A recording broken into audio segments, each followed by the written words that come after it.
Hi everybody, this is Chad the Gaming Dad here with you once again with another episode of Father Knows Best. And on this episode, we're going to be talking about video games and basically just where they're going, video games in general as a whole, and how I am just barely hanging on. Just barely.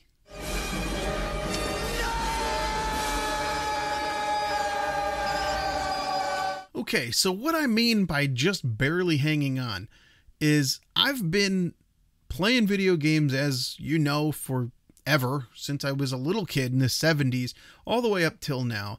And over the last probably, I don't know, 15 to 20 years, I've been collecting a lot and buying a lot of games and really keeping up with video games as they come out.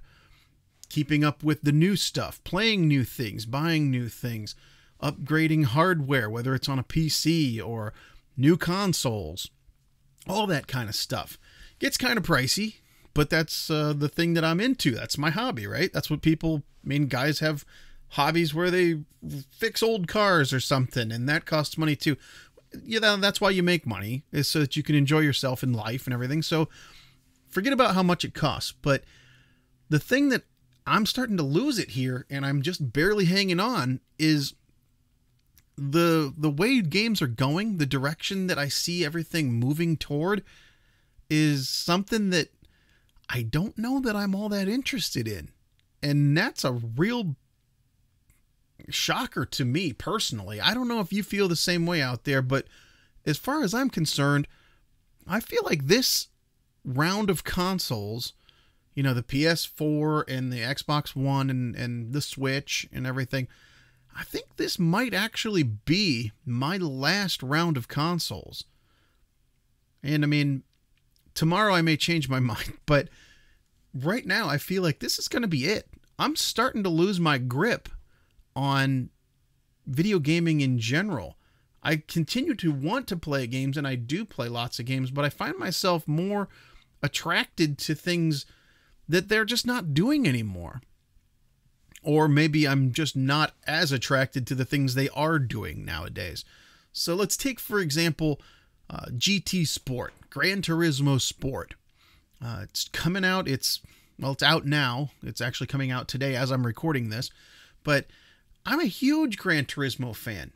In fact, I played so much Gran Turismo on my PS1, PS2, and PS3 that every time I play a racing game, if I don't use the steering wheel, which is ideal to have a steering wheel on a racing game, but if you're going to use a controller, I have to set my controls up like Gran Turismo.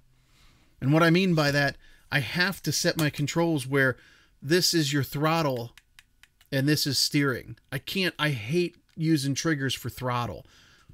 Number one, I get a cramp in my hand, you know, old man and all that, but I can control it so much better with the throttle on the stick. Like when I hit corners, I go tap, tap, tap, tap, tap, like for the brakes, and just kind of ease my way around corners and stuff. It's all because of how much time I spent playing Gran Turismo. You would think that a person like me, look, I even found this cool thing out at the flea market one time. It's a t-shirt that was a promotional item that they gave away a long time ago. I could probably just barely fit into it if I opened it up, but I don't dare open it up because it's packaged like a car. It's so cool. I guess you open this up and there's a t-shirt inside there, but this was for the original PlayStation Gran Turismo 2. So I got that up on my shelf over here. I love Gran Turismo. I love driving games. I love car games and stuff. You would think that I'm the kind of guy that would have pre-ordered GT Sport long ago and would be just running out to Best Buy or wherever today right now to go pick it up, but I'm not. I don't have it pre-ordered. I have no plans to pick it up today, and I may never pick it up unless I find it for like really, really cheap, only to just try it out, because they don't have single player. And I know some people are going to say, oh, yes, they do. They have single player. There's single player in there. Well, yeah, I've done the research. I've looked at things and I found out that, yes, the license tests, which have been in Gran Turismo since the very first one, and little challenges where, hey, can you make it through this S curve in X amount of time. Those things are going to be in GT Sport offline. Problem is, that's the same thing that you did in all the other Gran Turismos. There's always been training mode and challenges that you had to, progress through in order to earn your license to go and race the next level of races and stuff. All it is now is this training stuff basically allows you to go online and play against other people. Good idea if you're going to have online racing, because you don't want someone who has no idea how to play the game racing against someone who does know what they're doing, because you could probably ruin the other person's game, honestly. The guy who knows what he's doing, especially at the beginning of the race, just getting plowed into by people that don't know how to race, kind of takes the fun out of it. So yeah, I see where they're going with it, where you need to have advanced through certain amount of training and earned your licenses to play online. I'm cool with that. I don't buy a $60 game to go through the tutorial and then the rest of it is walled off. It says on the game, internet connection required. You have to have it. If you don't have it, no game. Same thing with Destiny. No internet, no play. And I like Destiny because I like shooters, and I have played that game and I will play that game, but I'm starting to lose my grip on the fact that I don't think I really want some of these things going forward. I really want a new Gran Turismo game. Believe me, it looks beautiful, and I have 4K TV. I got a PS4 Pro recently. I'm all good to go. I even got a steering wheel for the damn thing. I'm playing Project Cars on it. But I'm not going to be playing GT Sport because I'm not going to buy that game and then have to play online. I don't really like playing online, for one. And then, two, in a couple of years, once that game, say it doesn't sell well, what if there's a bunch of people like me who aren't really feeling it this time? If it doesn't sell well, it's not going to be that long that they're going to keep the servers up and running. It could be a couple of years. By that time, believe me, if you're younger than me, you may not know this yet, but if you're my age or older, time flies pretty quick. You think, what if they have the servers on for 5 years? That's like a blink of an eye.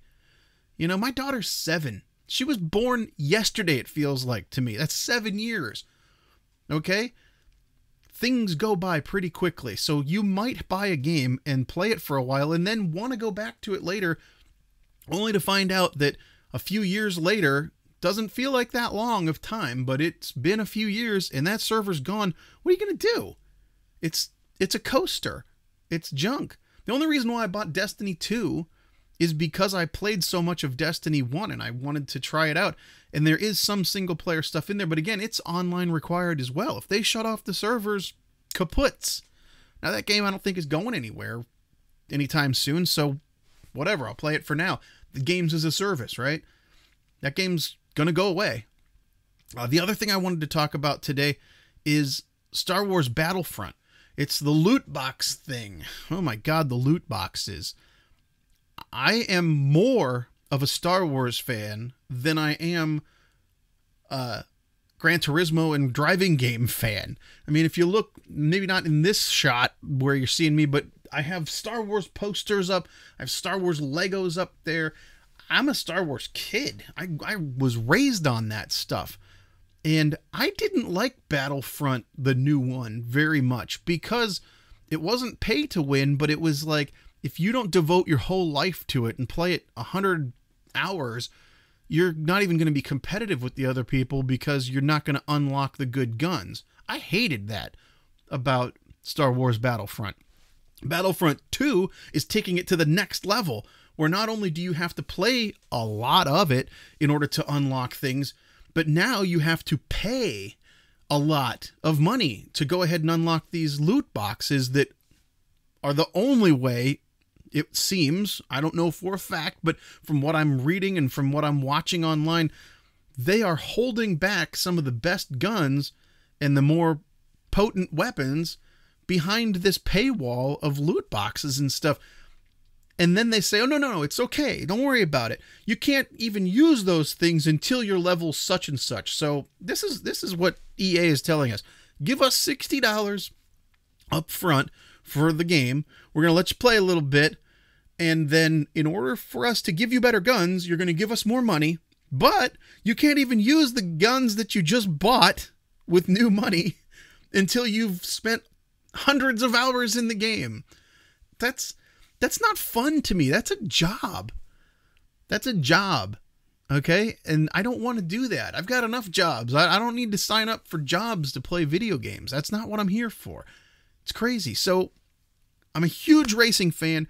Not going to get Gran Turismo. I'm an even bigger Star Wars fan. Not going anywhere near Battlefront 2. I'm totally not going to buy that. And people are like, well, there's a single player in it and stuff like that. I'll believe it when I see it. But I think that the single player in that might amount to about as much as single player as we got in the last Battlefront, which is almost nothing. That little arcade mode with 3 different levels or whatever, that's just crap. That's just throwing it out there. That's EA going, throw some crap out there and tell them it's single player. Yeah, woo! No good. It's no good. I love the fact that video games have progressed to the point where we have the 4K visuals, the great sound, everything looks and sounds and plays like real life. It's photorealistic. Everything is amazing. But like Roddy Piper said in They Live, that's like putting lipstick on a pig or something like that. You can have the beautiful vistas. You can have the best looking game in the world. But if the gameplay is crap, if it's locked behind paywalls, if it's locked behind internet online requirements, then that's not good. That game is no fun. Again, for those people who love playing online, this is not a problem for them. I'm not telling anybody to buy something or not to buy something. I'm just telling you that I feel like I'm losing my grip on being on top of things, staying current with video games.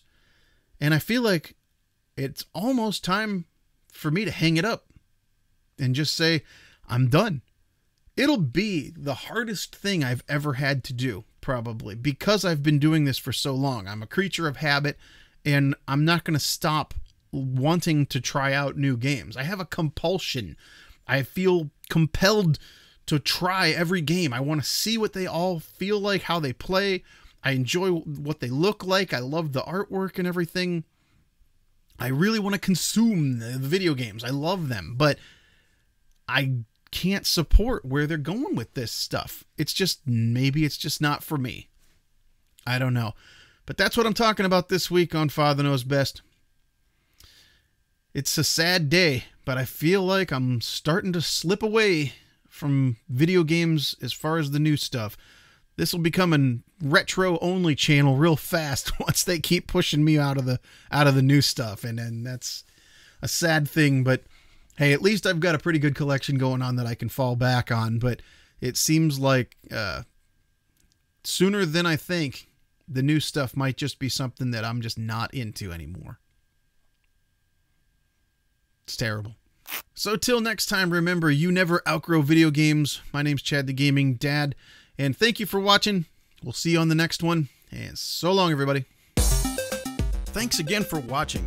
If you liked that video, please press like and subscribe. I love hearing from you guys, so leave your comments and any suggestions down below. Remember, there's tons of other gamers out there just like you and me, and they also know that you never outgrow video games. Feel free to share these videos all over social media, Twitter, Facebook, or whatever you use. This channel is for all of us. Let's make sure they know that they are not alone. Thanks again for watching, and we'll see you on the next one.